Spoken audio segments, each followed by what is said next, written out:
I've seen, oh, what a shame that you chose this. Yikes. The comments about TFMR have been rough recently. But I want to say no. My baby is not a shame. My TFMR is not a shame. I am not ashamed. But it took me some time and work to get here, and that's what I want to share with you today, what that's looked like and how I help others through this too. This is our TFMR stories. I'm Sabrina. I'm a TFMR lost mom to my daughter Clara. I had to end my wanted pregnancy for hydrops, cystic hygroma, potential chromosomal defects, and for my own health. And now I help other TFMR parents in their darkest hour, parenting through the impossible. If you're listening to this, you found me, and that means you're not alone anymore. You can talk to someone about this. Email me or book a call. I've been through it too, and I want to hear from you. So I'll be sharing how to handle the shaming comments. Whew, because, man, they have been a lot recently.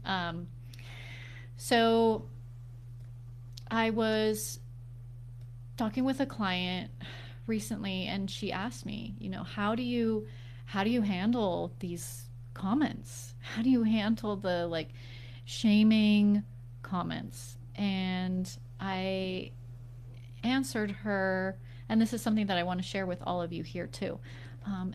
And I'll also be putting this up on the podcast, our TFMR stories. So you'll be able to listen to the replay, the audio replay there. And if you're listening through the podcast and you want to join us here in the Facebook group, we're over at our TFMR stories. And you can join us by going to my website, thetfmrdoula.com/Facebook group, and you can join us in the group through that form. So back to the three levels of looking at and dealing with the shaming comments, because I posted in the group, I asked, does this statement feel true to you? I shame myself about my TFMR more than anyone else in my life. It might feel like the shame is coming from you. It might feel like the shame is coming from the outside. So feel where you even think that shame is coming from. I got a comment from someone, yes, more than anyone else I know in my life. Strangers on the internet feel very free to shame me, but I don't even know for sure if they are real. Okay, so there's the thing. A lot of these shaming comments, I think they're coming from bots, or they're coming from people who are very unhappy with their current lives. And this is the first level of how I deal with the comments. I deal with the comments by looking at it on a societal level. So this is coming from some religious indoctrination, some religious teachings that they heard somewhere, and now they feel emboldened to come on to our posts and say, you're a monster, or no, or don't do that. And I realized that these comments, they have a flavor to them. They're like little tantrums because we're parents talking about our babies that we love and grieve and remember. So, when you're talking to mother, the only thing that you can do is no, and scream and ah. So really remember that our love, our remembrance, our own situations really means so much more than any of those ideas, because they're just ideas. They're just ideas that people have about what you should do, what you shouldn't do. And I've been thinking about this, how it's like they have these idealistic values, and yet we may have had those idealistic values before too. Like, oh, I would never do that, or I would continue the pregnancy, or I don't understand why people choose abortion. Like, many of us may have felt this before. I remember not understanding TFMR myself before I had to go through it too, before I was in the reality of it. Once you're in the reality of it, you find yourself not living your idealized values, you live your embodied values. So, this is what you really do in the moment to live your values. And you may find that your embodied values are different from these high and mighty, hypothetical, idealistic, what you should do, not even being in that situation, or having the doctor tell you the baby has no skull, the baby has 1% of a brain, or the baby has no kidneys, is not producing any pee, is not producing any amniotic fluid, so the lungs will not even become lungs. They will suffocate. They will die gasping for air upon birth. What are your embodied values in that moment? And that's the place that we're coming from. So this societal level of these shaming comments is coming from these little tantrums that people are having when they would do the same thing too. You know, between 60% to 90% of these sick pregnancies, these devastating prenatal diagnosis pregnancies, people do choose to end the pregnancy. And let's just say, all right, let's just say we were even like the 1% of people who choose this. Let's just leave aside the fact that we are in the majority.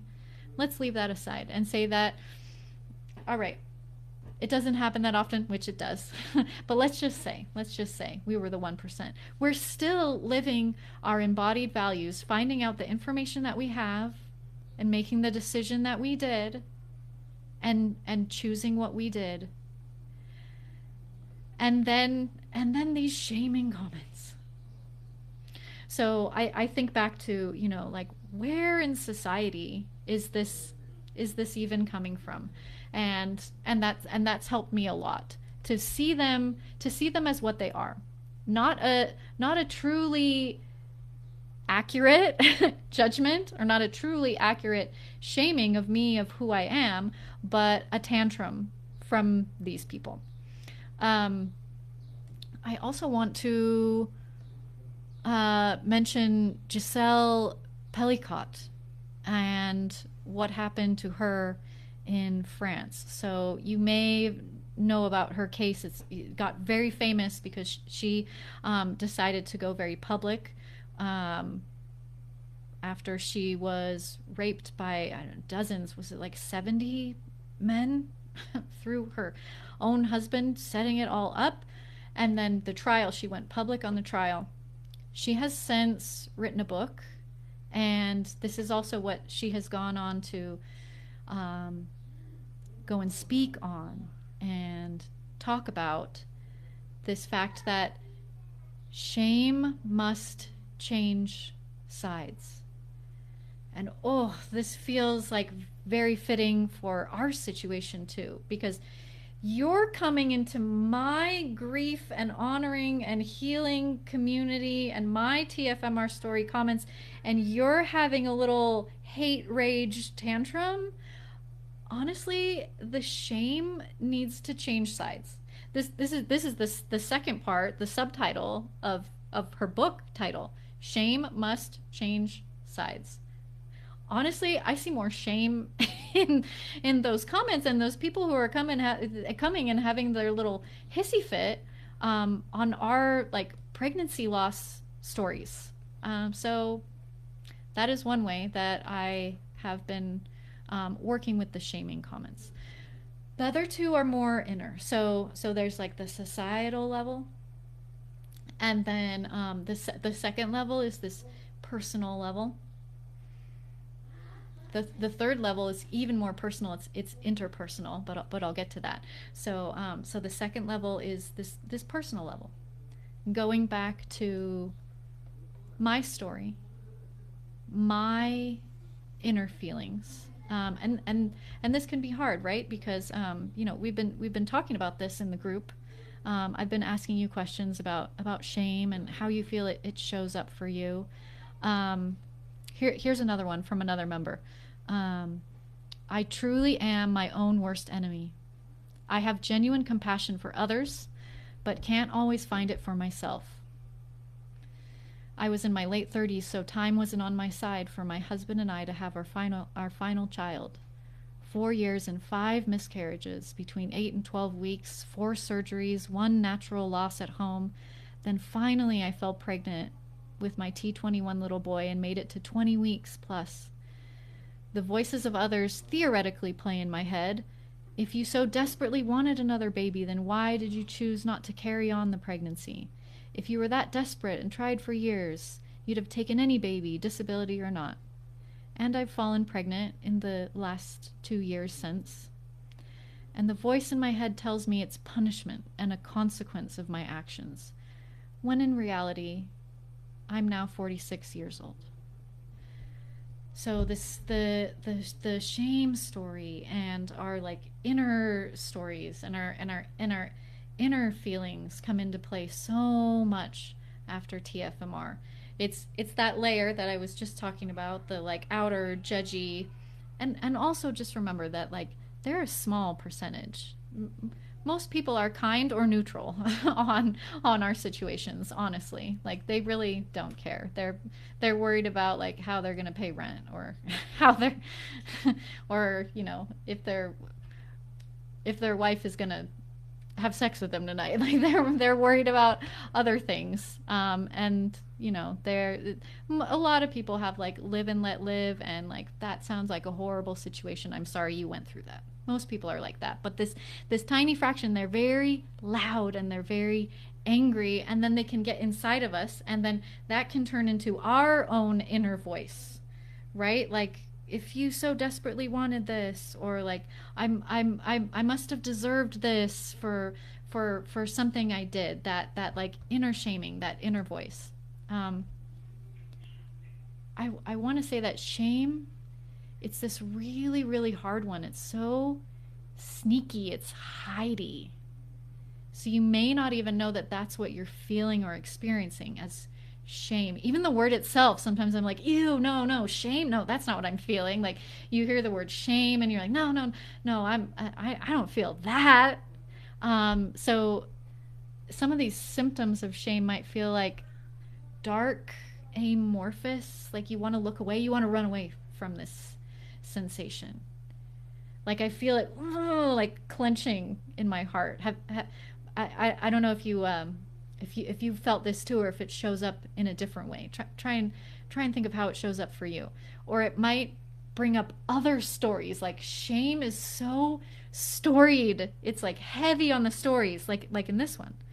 Like in this comment, you know, the stories of what other people say, and my story, and my age, and this, like, oh, shame, like it has all these stories, and then it tells you another story, and then it tells you another story, so that you're like just looking at the stories, not what's underneath. So this is the layer that I try and get to. This is the layer that I help my clients through. This is the layer that we work on in the grief circles. And our sanctuary is always open. We have a meeting tomorrow if you want to join us in that circle. And I'm also opening up the small group circles, the Ascend circles as well. So we have some people in the Wednesday group already. And I think okay, so we have the sanctuary link here. And I think the link to the grief circles is here in the comments as well. I'll put it in here for all of you if you want to check it out, because shame loves this. Shame loves the dark. Shame loves hiding. Shame loves the stories on top of stories. Like, it grows and grows. It grows and grows and grows when the stories grow and grow and grow. Because it's almost like it has a hiding place in the stories. Another thing you might feel, this is mine too. You may feel like you actually want to vomit when you're feeling the shame, like literally wanting to vomit. It's a very vomity feeling, like ugh, like get it out, like ugh, like the shame is ugh, ugh, ugh. But when we look at it, when we talk about it, when we talk about it together, there's a relief, and it it has a healthier place to go. This is what we do in the grief circles. And tomorrow, Kate is doing the circle in the sanctuary, and she does an embodied practice because it's through the body, and the shame, like, it hides in the stories in our body, it hides in places in our body, it hides in the like vomiting want to vomit feeling, it hides in the like it's not shame. I know I've felt that, like, oh gosh, I can't, ooh, shame, like I don't even like the word, like the word just feels, it feels heavy and it feels like a lot. And when I look at the inner layer, and when I look back at my own story, I like recenter myself on, how sick my baby was, our family's capacity, my other children, future children, my fertility, my body, and I start to feel more grounded. And shame is like, it's like the opposite magnet. It's like it'll like bounce off of that, because those are my true, real, heart and love based stories, and my reality, and my love. And then those little comments, then they feel even more like like a little tantrum that I can just ignore, because isn't that what we're told? Like, when a child is having like a tantrum, sometimes it's best to, you might sit with them, but this is if it's your own child, right? Like, we don't have to baby these people, we shouldn't. I block them and I delete those comments. I block them and I delete them. That's another way I deal with the shaming comments. And go ahead and do that if you wish to. I think there was another comment in the group. Let me see if I can find it too. About blocking someone. So the shame can come up in this way too. Let's see. This person said, this week I felt intense shame when I hit block on a disabled person who was harassing me in my comments. I feel like I'm supposed to center disabled voices, but the fact is, if I treat her like a human being and not like a token, I've got to kick her out. Out for being an asshole. I still feel shame about it. Right? So very layered, very storied, very Heidi, very like super hypothetical, idealized values versus embodied. Embodied is, I must protect my space. I must protect my comment areas. I must protect myself from harassment. Everybody has that to do for themselves, and that is what we must do. That is what we must do. I wrote back, that's so tough, and you can be an asshole with marginalized identities. Both can be true, but putting up with trolling is not something you need to do just because of their identity. Yes. So there again, we're on the like outer layer, the societal layer, and then our inner, our inner values. There's one more layer deeper that we go in the grief circles and in the sanctuary and in the one-on-one work that I do.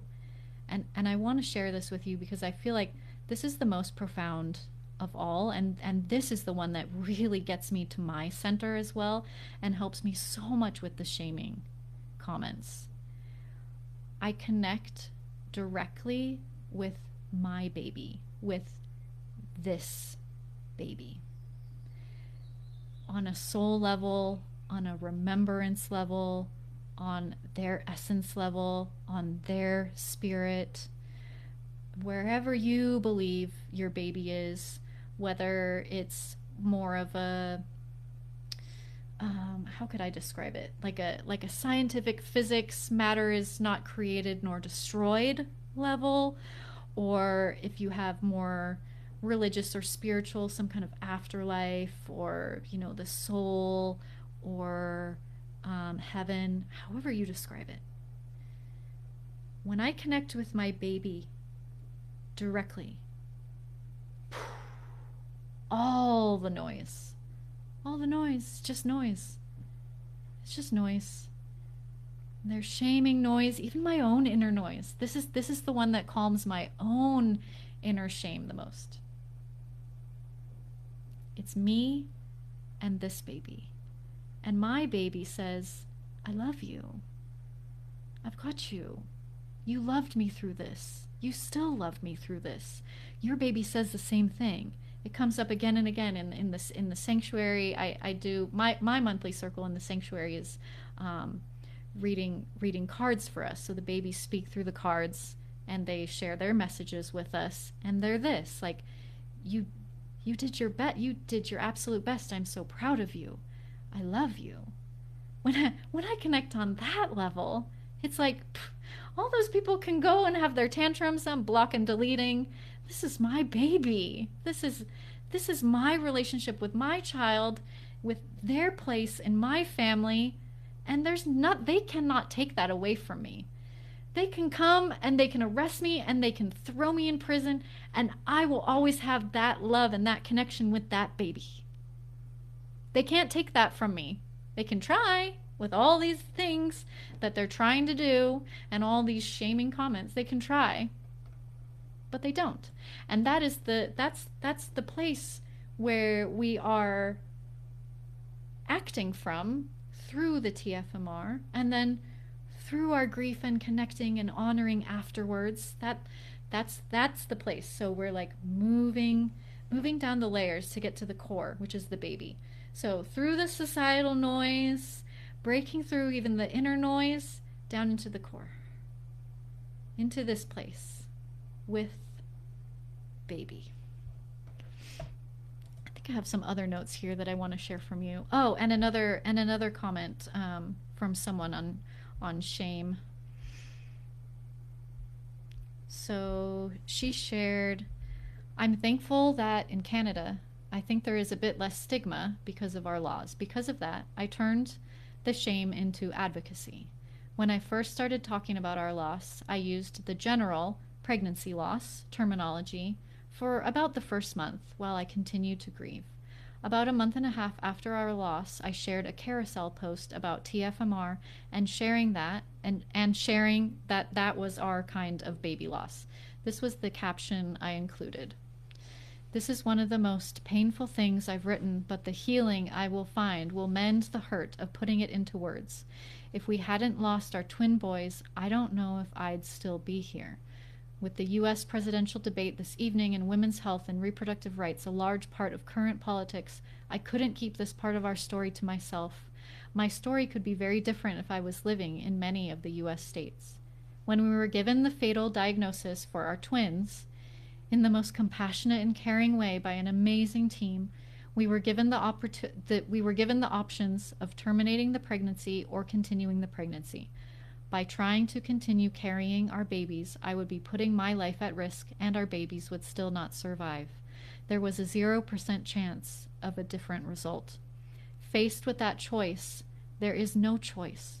Not when you have living babies, not when your babies are going to die and will only experience unimaginable pain if they continue to grow. And there's not another damn person on this planet who should make that choice other than me. I'll live with the trauma of losing the babies I want to love so badly for the rest of my life, but no one else should get to have that right. And I'm incredibly grateful to have had, this is a link to H. Wilson, California, by my side through it all, taking it all out together, but supporting every decision I made along the way. I I wonder if that's a friend, spouse. And then the end. My body, my choice, and I'll live the rest of my life loving and missing who our babies could have been. So this is getting to the core. This is getting to the core connection with these babies, with this baby, with this pregnancy. Connecting directly with them. And then the loss and the shame and the story and the layers of story on top of it all. Because these are your babies. This is the awful heartbreak that you have had to go through. And it is one of the worst things that you can go through in your whole entire life. And if you've ever needed support for anything in your life, it's great to get support for the worst thing you've ever been through. You deserve that support in the worst thing that you've ever been through. So I'm just so thankful for all of you here in the group, those of you who listen on the podcast, those of you who are in the sanctuary, those of you who are joining into the inner groups in the grief circles. And I am here for you. I am here to help you work through these levels to get to your core as well, to get to your core connection with you and your baby, so that you can live from this place of deep, it's like deep divine strength that comes from, like, it comes from them, but it also comes from the universe. It comes from the everything. It comes from, like, Mama Bear, the essence of being. And you can live from that place, and connecting in these circles and sharing our stories and sharing our strengths and sharing the ways that we've felt shame, seen shame, maybe see shame, worked through shame. It's all so helpful, and I will keep making these places and spaces and groups for all of you so that we can continue to work together, because that's what they don't want. They don't want me to shine a light on it. They don't want me to, usher us into our healing, so we can then make posts like this one, and share our stories and tell our truths and share our love for our babies.